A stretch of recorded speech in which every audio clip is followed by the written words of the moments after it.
माता रामो मत पिता रामचंद्रः स्वामी रामो मत सखा रामचंद्रः सर्वस्वं में रामचंद्रो दयालुर नान्यम जाने नैव जाने ना जाने। बागेश्वर धाम की जय। आज पंचकुला की इस धरती में जहाँ भगवती आद्य शक्ति माँ मनसा देवी विराजमान है, नाडा साहब का वह दरबार जहाँ गुरु नानक देव जी ने अपनी बैठक लगाई थी, उस स्थान पर हम जाकर के प्रणाम करके आए हैं। भगवती माँ मनसा देवी को भगवती माँ मनसा देवी को भी प्रणाम करके आए हैं। हमको बहुत प्रसन्नता हुई, वहाँ जाकर के बहुत आत्मीयता हुई और जो हृदय आह्लाद हुआ, पंचकुला की भक्ति, श्रद्धा, निष्ठा, विश्वास, सनातन के प्रति सकारात्मकता, हिंदुत्व के प्रति उबाल और हिंदुत्व के प्रति जागरूकता, यहाँ के युवाओं में जोश, जोश के साथ हौस, हौस के साथ राष्ट्र राम के प्रति समर्पण, उसको देख कर के मन हमारा बहुत प्रसन्नचित है। निश्चित रूप से हरियाणा की इस पंचकुला की पावन भूमि से आने वाले कालांतर में हिंदू राष्ट्र का ध्वज फहराएगा। और आज की यह प्रेस वार्ता के पीछे दो रहस्य थे। एक तो आप लोगों से हम मिल पाते, एक ये कारण था। इसी में दूसरा कारण, कालांतर में 7 नवंबर से 10 दिनों तक हम दिल्ली से वृंदावन तक पदयात्रा करने वाले हैं। लगभग 3 दिनों तक हम हरियाणा प्रदेश में रहेंगे। उस पदयात्रा में प्रतिदिन 12 से 15 किलोमीटर चलेंगे और प्रतिदिन लगभग 40 से 50 गांवों के लोगों को मिलते हुए, अमीर विशिष्ट लोग तो हमसे मिल पाते हैं, पर वो तख्ता जो मिलना चाहता पर अर्थ की संपन्नता ना होने के कारण बागेश्वर धाम नहीं पहुंच पाते हैं, जिस कारण से हम उनके गांव-गांव जाकर, गली-गली जाकर के उनको गले लगा करके हिंदू राष्ट्र की संकल्प क्रांति को उनके मन में स्थापित करेंगे। जिस पदयात्रा का संकल्प 7 नवंबर से दिल्ली के छतरपुर कात्यायनी माता मंदिर से प्रारंभ होगा और बांके बिहारी मंदिर तक श्री धाम वृंदावन में भगवान श्री कृष्ण जन्मभूमि की मुक्ति के लिए, कृष्ण जन्मभूमि की जो वहाँ पर अवैध कब्जा है, उस अवैध कब्जा से मुक्त कराने के लिए हम पदयात्रा को करेंगे और पूरे ब्रज क्षेत्र को मांस मंदिरा रहित हो, ऐसी संकल्पना के साथ पदयात्रा करेंगे। इस भाव को आप तक पहुंचाना था, इसलिए आज की यह प्रेस वार्ता को रखा गया। दूसरा भाव बहुत सरल है, लेकिन वो भी एक स्पष्ट रूप से कह देना उचित होगा।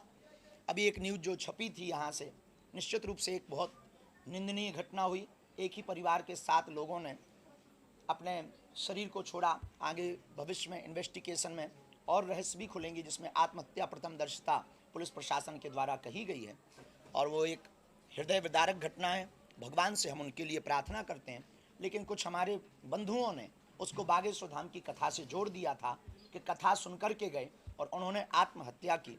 बल्कि सच ये है, जो पुलिस ने भी बताया और इन्वेस्टिगेशन में भी आया और सीसीटीवी फुटेज में आया, कि वो कथा में आए ही नहीं है लोकेशन के अनुसार, क्योंकि जिस दिन वो यह घटना हुई, उस दिन कथा 7:20 पर स्टार्ट हुई, जिसका लाइव वीडियो यूट्यूब पर डला हुआ है।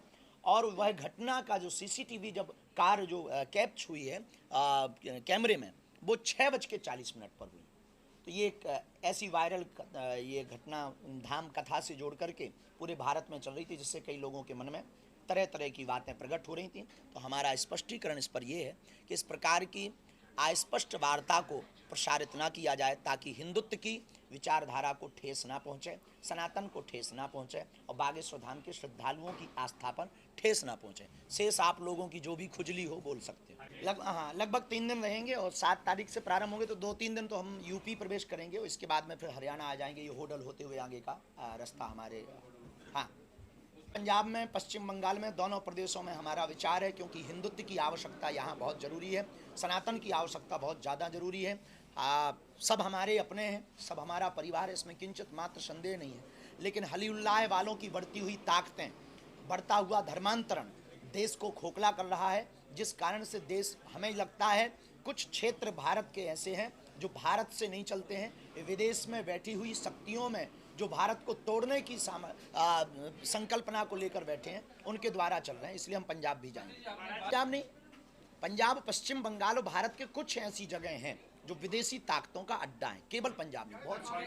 हिंदू राष्ट्र हम भी चाहते हैं और कहीं ना कहीं ऑफ कैमरा आप भी चाहते होंगे। ऑन कैमरा हो सकता है आपका कर्म है, पर इस देश को ही हिंदू राष्ट्र नहीं बनाया जाएगा तो किसको बनाया जाएगा? जहां 80% हिंदू हैं उसे हिंदू राष्ट्र नहीं बनाया जाएगा तो क्या बांग्लादेश को बनाया जाएगा? जहां 1947 में मजहब के नाम पर बंटवारा हो चुका है, एक अलग भूमि उन्हें दी जा चुकी है, अब बचे हुए शेष टुकड़े को, भारत को हिंदू राष्ट्र नहीं बनाया जाएगा तो क्या बांग्लादेश को बनाया जाएगा? दूसरा, इसके पीछे हमारी संकल्पना ये है, रहें सब, सबको रहने का अधिकार है। दुबई में सभी मजहब के लोग रहते, सभी संस्कृति के लोग रहते, सभी कल्चर के लोग रहते, पर फर्स्ट प्राथमिकता उनकी इस्लाम धर्म को है। वैसे ही भारत में सब रहें, पर फर्स्ट प्राथमिकता कम से कम हिंदुओं को हो, जहां 80% से ज़्यादा हिंदू हैं तो उनको प्राथमिकता हो, यही है। और दूसरी बात, कम से कम भारत हिंदू राष्ट्र होगा तो पहलगांव वाली घटना करने के पहले कोई विचार तो करेगा, कोई छेड़ेगा तो छोड़ा नहीं जाएगा। देखिए, पहले तो कारण जानना होगा कि धर्मांतरण हो क्यों रहा। शिक्षा और स्वास्थ्य, और पंजाब और कुछ प्रदेश ऐसे हैं जहां पर तीसरा कारण है विदेशी लालच, कि हम आपको वीज़ा देंगे, हम आपको पीआर देंगे, हम आपको विदेश ले जाएंगे, काम देंगे, इस नाम पर भी धर्मांतरण हो रहा। दूसरा कारण है शिक्षा, घटती हुई शिक्षा। इस देश में जो है दारू सस्ती है, शिक्षा महंगी, ये सबसे बड़ा दुर्भाग्य। दारू सस्ती है पर शिक्षा महंगी है। इस देश में दवाएं महंगी हैं, दवाएं महंगी हैं, लेकिन जो है भैया, अब किसी को कहेंगे तो बड़ा बुरा लगेगा। तो इसमें 3 सबसे मुख्य कारण हैं, शिक्षा, स्वास्थ्य और जागरूकता। जागरूकता की कमी, शिक्षा की कमी, उच्च स्तर पर स्वास्थ्य की कमी, इनको अगर सुधार किया जाएगा तो निश्चित रूप से धर्मांतरण रुकेगा। इसके लिए एक सर्वोत्तम सॉल्यूशन हमने निकाला है, मंदिरों को आस्था के केंद्र के साथ साथ आरोग्य का केंद्र बनाया जाए। बागेश्वर धाम पर हमने शुरू किया, कहते नहीं है, करके ही हम कहते हैं। हम तो कैंसर हॉस्पिटल बनवा रहे हैं, तुम्हारी भूमिका है कुछ? पदयात्रा, जगह जगह जन जागृति, लोगों से संवाद, सनातन के प्रति जागरूकता, हमारी सनातन संस्कृति के प्रति निष्ठता, बहुत कट्टरता के साथ अपने तर्क, सिद्धांत, वैदिक परंपरा के सिद्धांत, और जिन सिद्धांतों पर धर्मांतरण रोका जा सकता वो केवल बातों से नहीं, क्रियान्वयन करके। और क्रियान्वयन में यही है, स्वास्थ्य, शिक्षा और एक दूसरे में प्रेम बांटना, जात पात की करो विदाई, हम सब हिंदू भाई भाई। उसके बारे में हमें बहुत ज़्यादा पता नहीं, पहली बात तो हम आपको ये बता दें। दूसरी बात, हमें जहाँ तक लगता है ये देखिए, ये सबसे बड़ा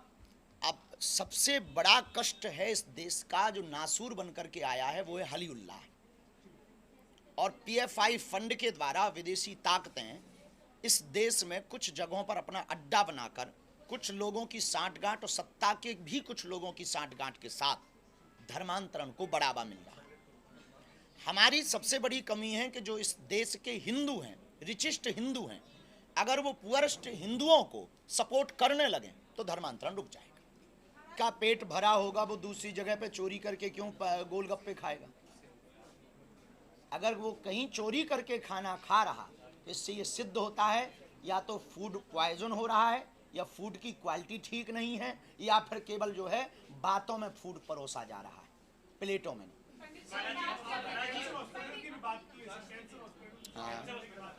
हाँ, बागेश्वर धाम पर 23 फरवरी को देश के यशस्वी माननीय प्रधानमंत्री जी ने अपने हाथों से शिलान्यास भूमि पूजन करके एक नई क्रांति की इस देश में।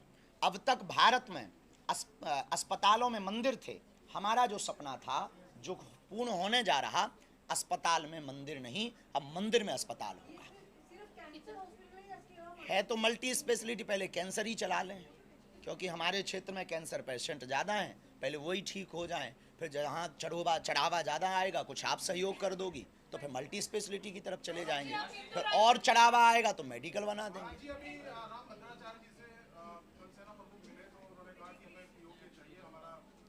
ये हमारा अधिकार है और अभी मौका है, सही मौका है, यही मौका है। भारत सैन्य संपन्न है, भारत शस्त्र संपन्न है, भारत के पास अभी मौका है। पूरे वर्ल्ड से भारत को सिंपैथी के साथ सहयोग भी मिल रहा है। तो अंतर्राष्ट्रीय मानक अधिकार के तहत अगर भारत अभी कोई भी एक एक्शन ले तो निश्चित रूप से पाक अधिकृत कश्मीर को प्राप्त किया जा सकता है। अभी वर्तमान में थोड़ी तो चूक हुई है, ऐसा हमें लग रहा है। हुआ जा सकता था, पर जो हुआ वो बेहतर हुआ। हमने घर में घुस करके मारा, ऐसा आज तक भारत के इतिहास में पूर्व में हुआ, पर ऐसा नहीं हुआ कि 300 किलोमीटर भीतर जा करके मारा। देखिए, हम पगड़ी के भीतर क्रिश्चियनिटी नहीं देख सकते। गुरु परंपरा, गुरु ग्रंथ साहब की जो परंपरा है वो ना घटनी चाहिए, ना उसका मान डिगना चाहिए। हम इसके पक्ष में हैं, चाहे उसके लिए हमें प्राण न्यौछावर करने पड़े।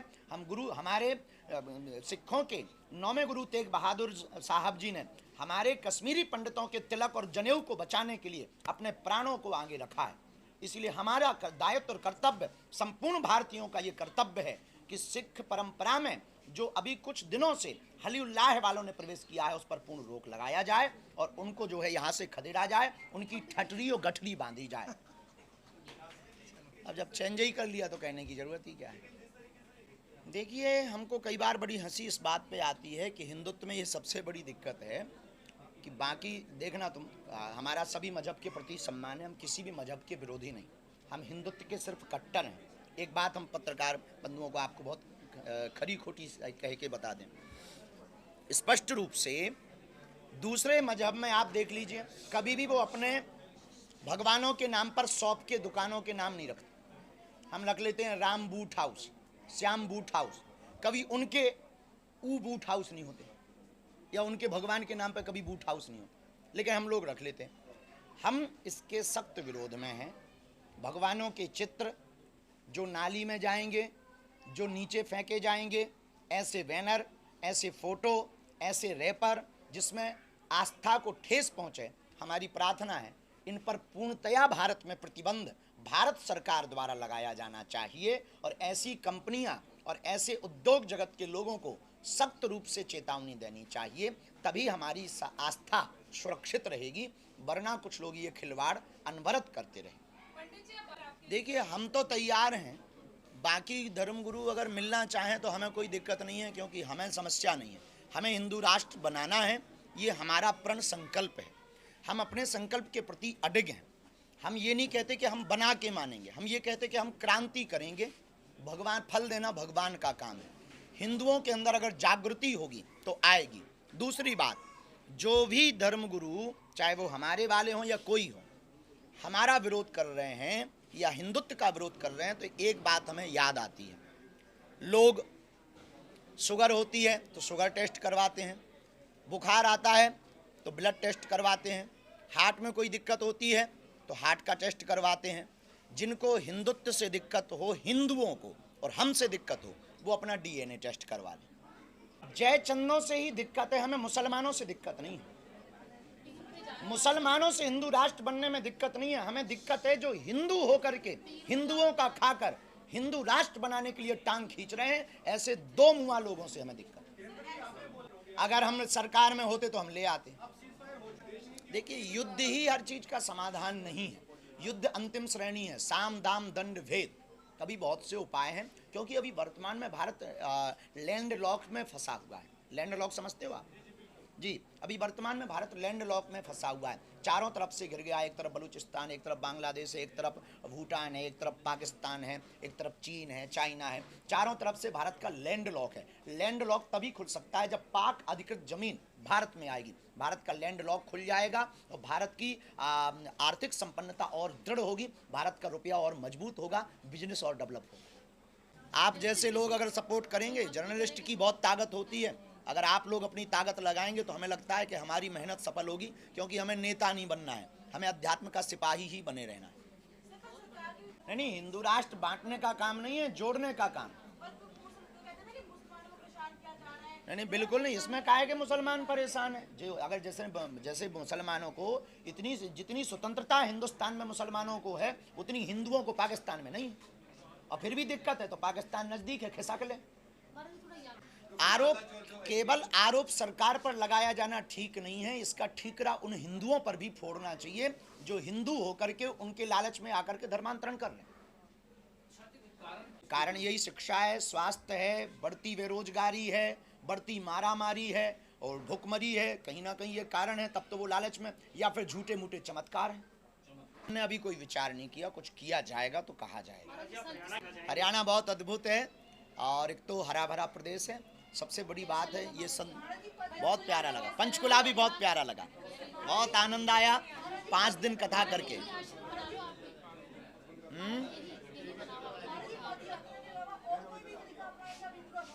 अभी तो पदयात्रा ही सफल हो जाए, फिर बहुत उपाय किए जा सकते हैं। पहले अभी ये 2 विषय हैं, एक हॉस्पिटल का कि जल्दी से जल्दी भगवान की कृपा से हॉस्पिटल बन जाए और ये पदयात्रा निर्विघ्न सफल हो जाए।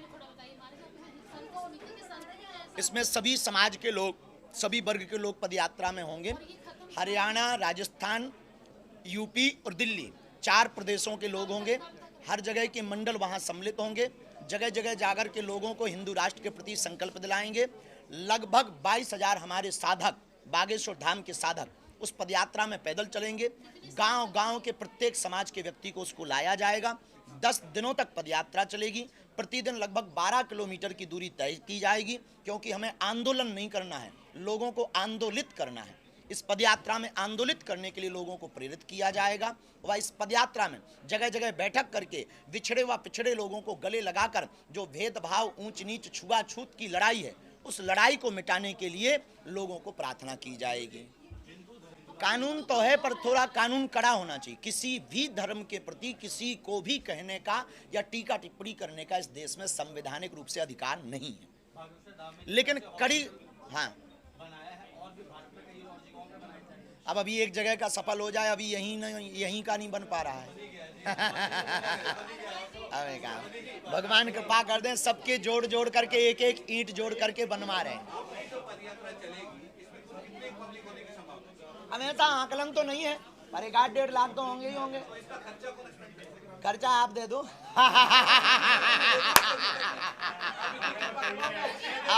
आप भी तो भारतीय हो, आप भी तो हिंदू ही हो, मदद तो कर सकते। इसका खर्चा में एक तो भंडारे के लिए सबका सहयोग लिया है, जो वहाँ पर रोटी भोजन दे के आए। अर्थ का सहयोग नहीं चाहिए, अर्थ का सहयोग नहीं। राशन पानी दे दें, वहीं से राशन बना के दे दें, इतने में काम चलाएंगे। बाकी जो साधक आएंगे वो अपनी खुद की व्यवस्था करेंगे अथवा बागेश्वर धाम परिवार करेगा। अच्छा जी, अब विराम करें।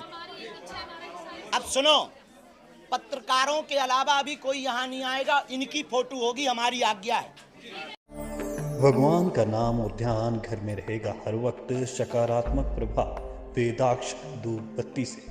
वेदाक्ष ज्योतिष सेवा संस्थान द्वारा अभिमंत्रित धूप बत्ती रोज, मोगरा और बेलपत्र की महक से लक्ष्मी का होगा वास।